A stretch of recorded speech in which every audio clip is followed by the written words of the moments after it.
So first of all, thank you all very much. I'd just like to talk about a number of things. As you know, each year it is the responsibility of the City Council of Philadelphia to analyze, to look at in very strong detail the mayor's proposed budget. And this year, there was some thought that we wanted to do something different as opposed to essentially going department by department and just talk about numbers. We think that there needs to be a discussion about priorities as it relates to the citizens of the city of Philadelphia. We have some challenging times, and yes, we are doing much better, but yes, there's too many people in significant parts of the city of Philadelphia that are not experiencing some of the things that some of us are. We consider ourselves to be fortunate. We have good paying jobs. We are positioned well to raise our families, but throughout the city of Philadelphia, to the tune of more than 400,000 people are living at or below the poverty line. So as we talk about this budget process, we would like to reflect on a number of things. Our first theme will be obviously the single most important, based on any particular poll that you see, is our schools. We have, as a council, and I would like to commend all of the members for their strong support over the years for schools. Over the last several years, we have put in an additional close to $370 million in school funding from the local levels. But over that same time frame, the state has essentially reduced its contribution by close to $150 million. So you can clearly see that there's not the appropriate balance as it relates to school funding. So we plan on approaching this in a threefold way. One, we will continue in some way, shape, or form, continue to support the school district with additional revenue. We will go through this process and we will determine what that revenue is at some point and the level of that revenue.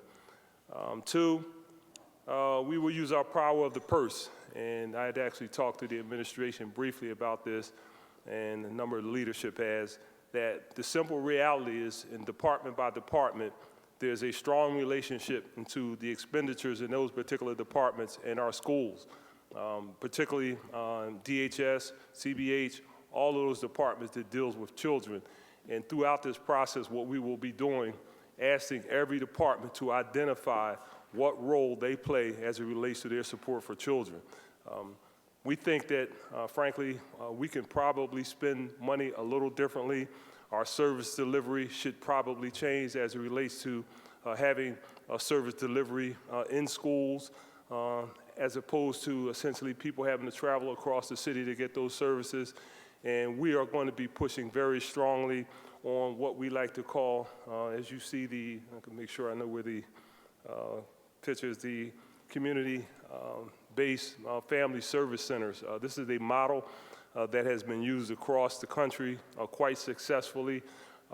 We like to talk about the fact that there is a school in every neighborhood in the city of Philadelphia, so it makes all of the sense in the world to have that the focal point of this particular services that supports families. I'd like to talk about one in particular that we visited recently up in Councilman Jones' district, Amy 6. Amy 6 is a school, and it is actually doing quite well, but there is literally 25% of the space in that school that is not used at all. If we need to have support as it relates to clinics or some other sort of medical assistance, there is clearly space within that school to provide that service. 2 blocks south of that particular school on Ridge Avenue, Councilman Jones' office sits in a building where he provides constituent services. It makes all the sense in the world for Councilman Jones to be in a position to actually have his constituent service office in that school, providing services from the schools that are clearly the focal point of those neighborhoods. Those are the kind of things that we're going to talk about.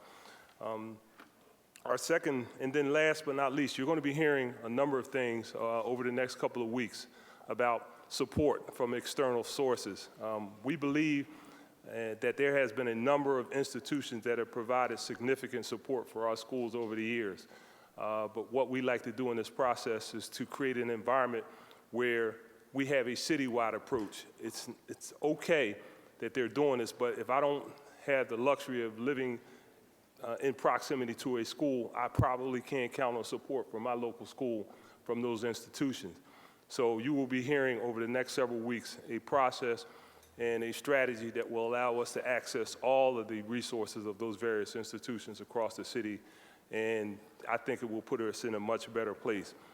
Our second major initiative is income inequality, and as you can see on the chart, I believe that the orange portion is the income of the 1% over the last several decades, and you see quite an aggressive incline. But unfortunately, on the bottom part of that chart, you see basically a flat line as it relates to incomes of the 99%.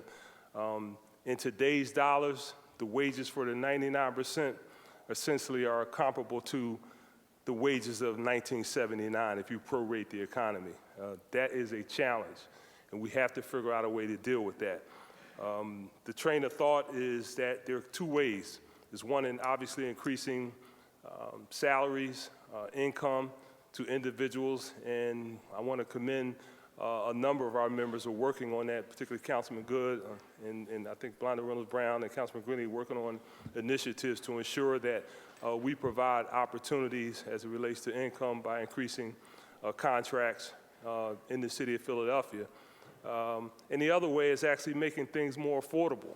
So you will see and have seen over the years, and Councilman Nielsen, didn't see you over there, sir, the reality is that the City Council of Philadelphia has been working on ways of making things more affordable, coming up with an aggressive strategy for affordable housing. Housing is probably the single most important aspect of your expendable dollars, and if we can somehow bring those numbers down, it will create a much better environment. So you're going to see throughout this budget process a request for the administration to talk about how and where we're working on to make sure that we reduce the cost of living for individuals in the city of Philadelphia. Our third major theme will be CSI, Neighborhood Sustainability Initiative. And this is a tool that was put together by City Council and TRF and eConsult that will be a data-driven tool that allows us to benchmark every neighborhood in the city of Philadelphia.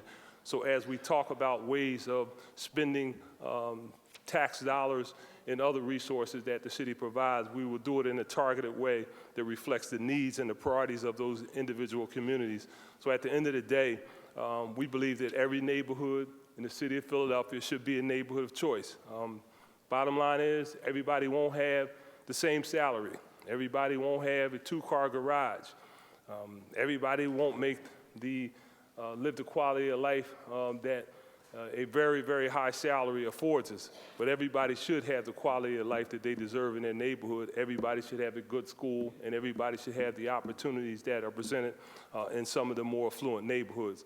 So as we talk about our budget process, we're going to ask the administration to please respond to those initiatives and to talk about their various departments in terms of how we will achieve these goals as it relates to our budget process.